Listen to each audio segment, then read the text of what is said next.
બગદાણાની બબાલને લઈને સૌથી મોટા સમાચાર અત્યારે સામે આવી રહ્યા છે કે જ્યાં જયરાજ આહિરને જામીન મળ્યા હોવાની વાત સામે આવી રહી છે। બગદાણા વિવાદ મામલે મહત્વના સમાચાર। નવનીત બાલદિયા કેસમાં કોર્ટની અંદર સુનાવણી હતી। નવનીત બાલદિયા કેસમાં જયરાજ આહિરને જામીન મળ્યા છે। ગઈકાલે નવનીત બાલદિયાએ વાંધા અરજી રજૂ કરી હતી। નવનીત બાલદિયાની લીગલ ટીમે પણ એ અરજી જે છે તે રજૂ કરી હતી। ત્યારે મહુવા કોર્ટ દ્વારા ગઈકાલે ચુકાદો એ પેન્ડિંગ રાખવામાં આવ્યો હતો। બંને પક્ષોની દલીલો સાંભળી કોર્ટે ચુકાદો પેન્ડિંગ રાખ્યો હતો।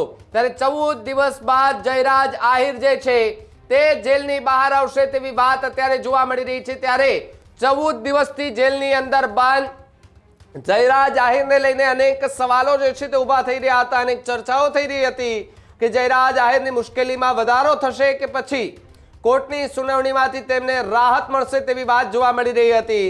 ત્યારે 14 દિવસ બાદ કોર્ટ દ્વારા જયરાજ આહિરને શરતી જામીન જે છે તે આપવામાં આવ્યા હોવાની પણ વાત અત્યારે સામે આવી રહી છે।